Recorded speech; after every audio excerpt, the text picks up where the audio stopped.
ราบสวัสดีครับผม DYR ล็อกนะครับจังหวะเราอยู่เกมซิกการกันไม่ใช่แกงสตาร์ปนยอกันไม่เคยใน EP ที่8แล้วรีบเล่นให้จบโอ้ยนี่เหมือนยิ่งเล่น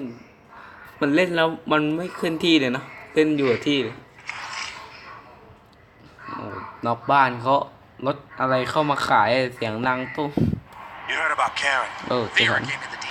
เวลาเขาข้อมูลมันภาพมันสวยดีครับผมเล่นตัดนี่เป็นงานเครื่องดักเสียงกระซิบยังไงล่ะตามแหล่งข่าวของฉันนะพวกมันมีไอเครื่องพวกนี้เป็นกล่องเครื่องดักใช่ก็แบบไอหมาล่าเนื้อไฟฟ้าที่ใช้ตามหาใครก็ได้ยังไงล่ะนายกำลังพูดถึงการอาวุธสุดไฮเทคอะต้องข้ามโอเค900 เมตรผมมาสินี่เลยผมว่าผมส่งนี่มาเลยดีกว่ามาถ้าเป็นเครื่องบินน่าจะโอเคนะแต่ว่าไม่เอาลบพื้นที่เอาจริงๆ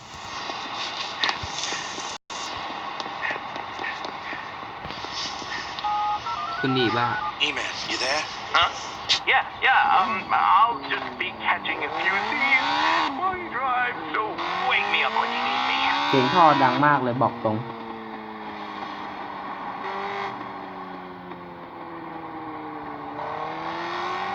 นี่ผมก็ไปฝึกขับมาใหม่นะครับก็พอมีความนิ่งแล้ว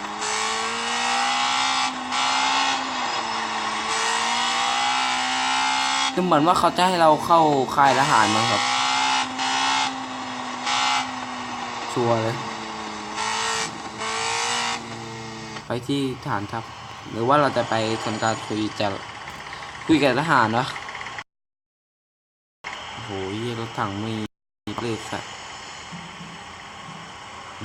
ข้างในนี้ต้องมีอะไรแน่ๆนั้นทหารมันจะไม่ปิดไว้หรอกเนี่ยปีนขึ้นฝั่งนี้แอบเข้ามาเพื่อเอา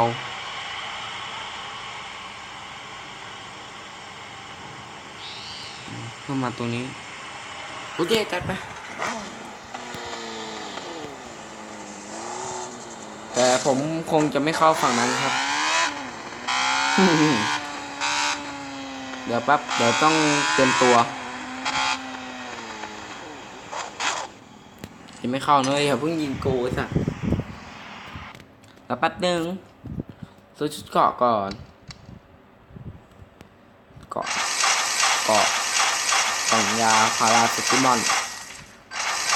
หรือว่าเราจะแอบเข้าไปดีไม่ต้องหรอกสายบู๊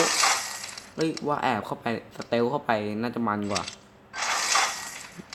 ผมว่าผมสเตลเข้าไปดีกว่าน่าจะมันกว่าเยอะสเตลเข้าไปดีกว่านะก็ไปที่ฐานครับผมว่าผมสเตลไปน่าจะโอเคกว่านั่นไงกูว่าแล้วกูว่า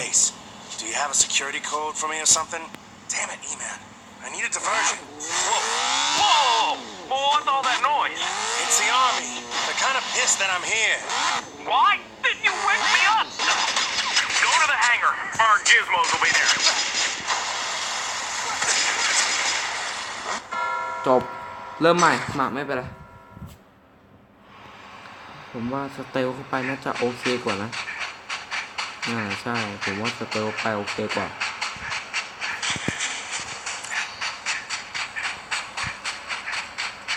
วิ่งไปว่าไม่ก็ได้ทหารนี่เขาจะทำทางเข้าให้เราอย่างดีทหารยังไม่เห็นเรา Do you have a security code for me or something? Damn it, I need a diversion. Whoa! What's all that noise? It's the army. They're kind of pissed that I'm here. Why didn't you wake me up? Go to the hangar. Our gizmos will be there. ไปไงยิงทางอ้อมยิงม่านก่อนเลยไม่ต้องสเตลแล้วโอ้ยข้างในมันมีรถถังใช่ไหมจำได้ นี่มึงทำไมทหารมึงมาแอบเป็นหมากระจอกล็อกขนาดนี้โอ้ยตอบ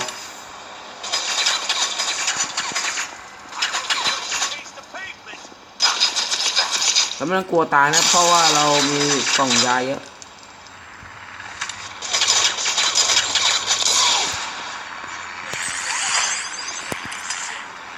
ไอเวนตะไล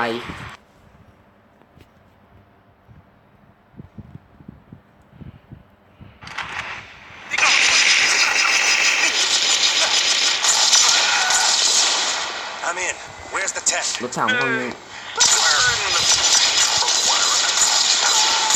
ถือว่าด้านนอกเขาคงยังไม่รู้ว่าเรามาวิ่งไปอะไรเห็นหน้ากูมีแล้ว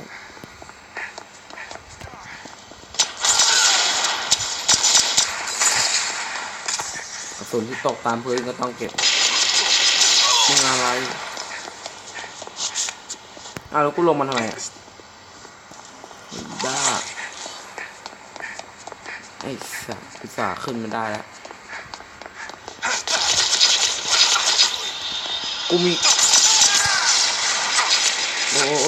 อ้สู้ไม่ไหวแต่กูก็ลน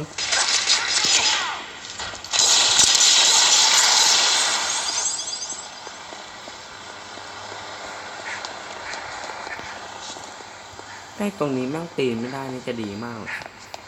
กูจะวิ่งสะดวกมาก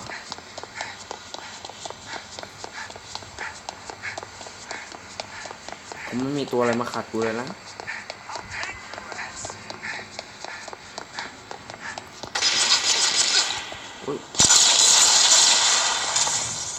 โอ้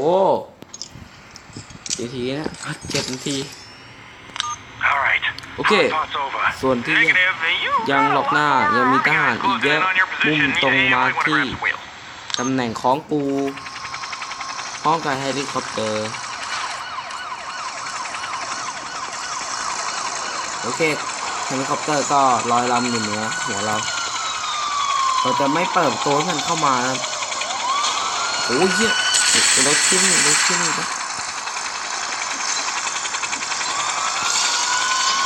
ที่หายจะเปิดตัวเขาอีกต่อก่อน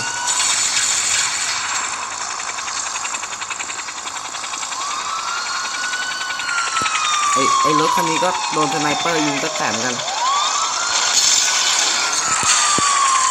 เอาไงดีวะเอาทางไหนดีคิ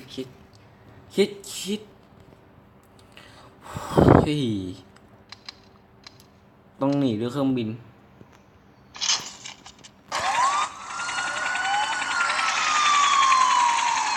หนีจากฐานทัพกูหนีแน่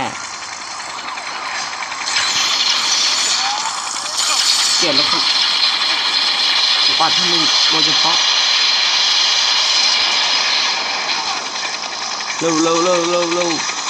วิ่งไปที่เครื่องบินด่วนให้ไว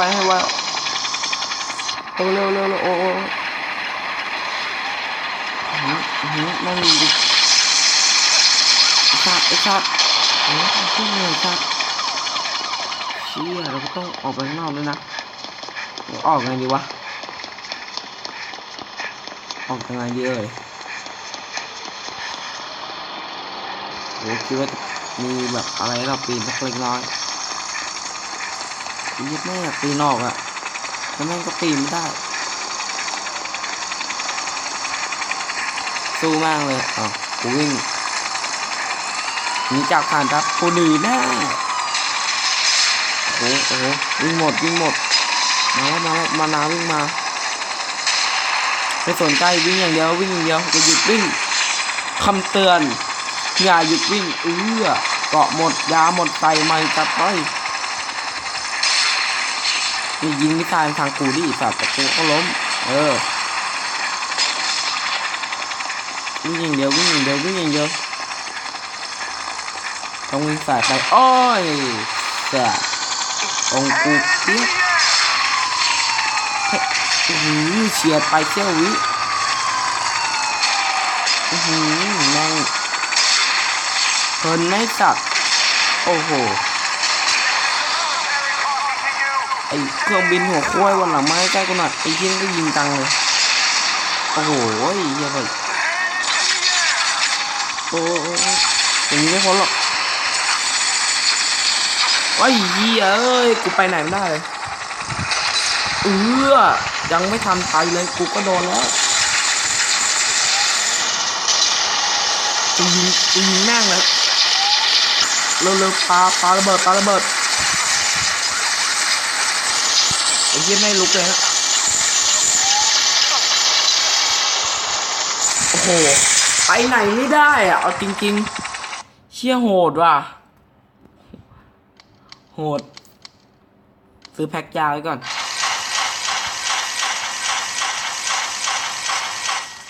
พักมาซื้อแพ็คยาสักแป๊บผมมีความเชื่อว่าถ้าเกิดเราขึ้นเครื่องบินได้มันใจนี่เราใช้ลูกนี้ก็ส่งเครื่องบินใหม่ส่ง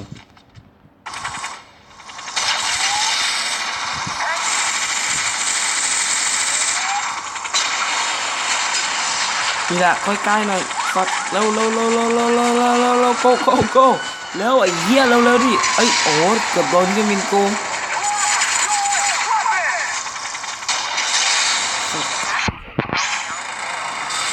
รอแล้วเว้ยควายเดี๋ยวกูได้เครื่องบินเจ็ตนายสัตว์กูกลับมายิงแม่งผมแบกเลยสัตว์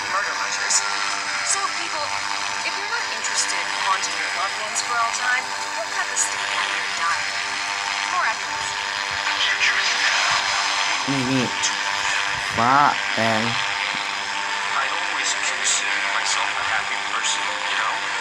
นี่ล่ะบอกไว้ก่อนเลยครับว่าใครที่จะหนีเข้าค่ายทหารเนี่ยมาใครจะหนีเนี่ยผมแนะนำให้ส่งเครื่องบินมามันจะดีกว่ารถถ้าเราขับรถหนีมันจะหนียากลดความเร็วเครื่อง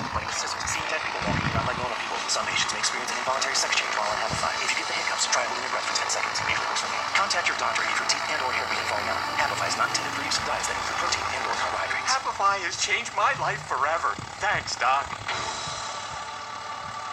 Ronnie Q on KWAT here. I've got some anorak for you. This is Night Drive with you. ไปพบกับอีแม่กู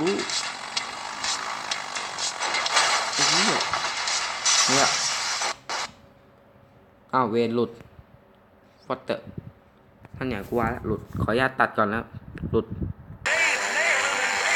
กลับมาต่อเลยครับหลังจากที่เมื่อกี้เราแม่งหลุดจริงทีนี้เราก็มาเล่นใหม่มันก็ให้เราเล่นใหม่แล้วก็จัดให้เขาไปเครื่องอาจจะดังหน่อยวิทยุนี่น่ารำคาญมาก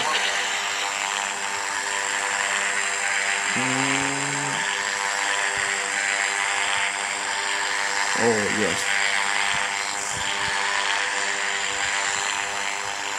โอ้ยเส้นทางยาวไกล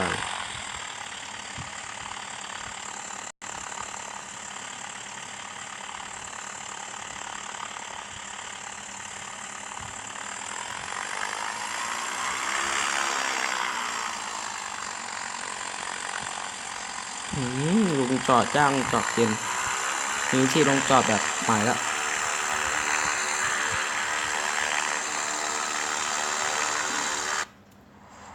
ว่าตัวโหจบแก้ปัญหาการลงจอดเครื่องบินได้ดีไอ้เชี่ยแม่งจอดตรงนู้นตรงกว่ากูเยอะเลย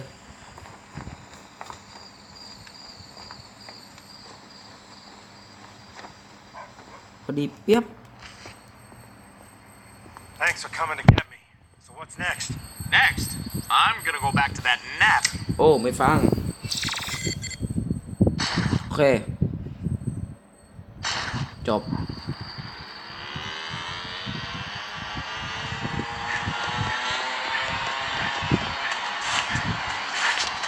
ต่อจากคลิปดีไหมวะเลิกขี้เกียจทำเอาจริงๆตอนนี้ขี้เกียจมากแต่ต้องรีบทำ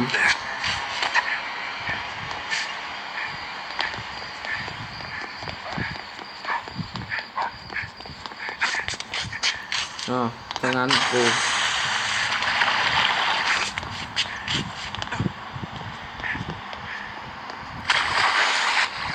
กันได้ทุกวันบอลกันเข้าไปสัตว์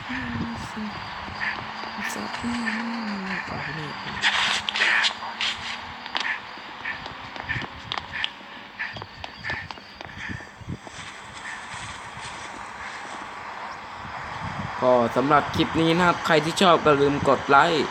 กดSubscribeกดติดตามเมื่อกี้ผมบ่นไปนิดนึงครับบ่นไอ้ทัพทหารเหี้ยนั่นก็สำหรับคลิปนี้ครับก็ลิงก์โปรอยู่ใต้คลิปตามนี้เคยขอบคุณครับที่รับชม